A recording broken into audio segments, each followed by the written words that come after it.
to officially launch the local government council's scorecard assessment. Alipota ku mpeereza y'emirimu mu gavumenti z'ebitundu efulumiziddwa olwaleero eraze emirimu abakulembeze ku mitendera egy'enjawulo ku zi disitulikiti ze bazze bakola wakati w'omwaka 2013-14. Minisita wa gavumenti ez'ebitundu Adolf Mwesigye wabadde atongoza alipoota eno annyonnyodde emirimu egy'enjawulo abakulembeze okuva ku gavumenti z'ebitundu gye balina okukola era n'atendereza disitulikiti omuli Gulu, Wakiso ne Jinja ssaako n'abakulembeze abasinze okukola obulungi. In my view is a very good tool of assessing the performance of local governments. Okusinziira ku alipoota eno bakansala abakyala bye basinze bannaabwe okuteesa obulungi nga alipoota eraga ne bakansala abatasomye nga bwe bakyali emabega okusinga bannaabwe abasomyeko. So findings of zigenze nga ziraga nti abantu bagamba level of education yeno erina weeyambira abantu abamu mu kanso kubanga obufune omuzibu abakansala bwabeera nabo oluusi tusanze bakansala bagenda mu obuvunaanyizibwa buno nga tebamanyi naye kansala aba alina okuyisa okusoma documents zino district development plan zibeera nnene olina okulaba nga omuntu azireese alina masters alina degree ba engineer bali technical kakati ne bazibakubako basajja batu bakazi batu abamu nga tebamanyi kusoma. Abakulu okuva mu kibiina kya Wuluga bategeezezza nti bannabyabufuzi abali ku ludda oluwabula gavumenti be basinga okuleeta ebiteeso ebizimba eggwanga boogeraganya n'abo abali mu kibiina ekiri mu buyinza.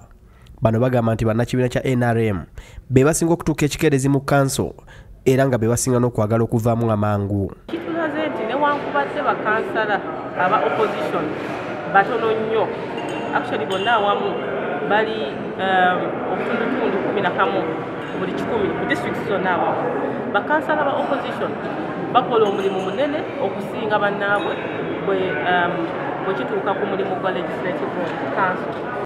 Ye ssentebe wa disitulikiti y'e Kamuli Salam Musumba ayozaayozezza disitulikiti esinze ne yeebaza ne bannakamuli okubeera nti bamuyambeko okukola obulungi.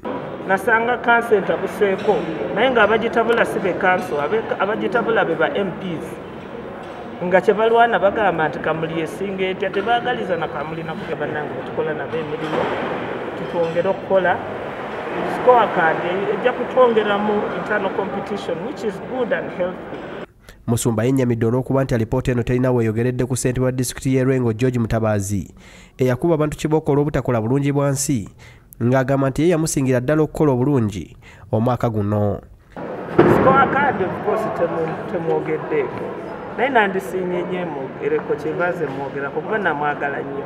Abamu ku bawangudde engule ez'okukola obulungi okuli Haji Norman Sserwanga Kabogoza kansala w'Ekira mu Wakiso ngono yasinze mu bakansala bonna mu ggwanga ne James Kunobwa ngono yasinze mu basipiika balaze essanyu olw'engule ezibaweereddwa ne basuubiza okwongera okukola obulungi. Kisa kya Katonda sijja gayita amagezi gange gokka n'ekikulu kya byonna kugoberera amateeka okulaba nti nyamba abakansala abalala okubamanyisa ekituufu. Nkakasa nti abantu b'Ekira balonda bulungi kubanga balonda nga kansala waabwe suubira nti sibaswazizza. Julius Kafuluma yakusakidde eggulire lino ku Lwabukedde TV. Now, the next recipient is our best male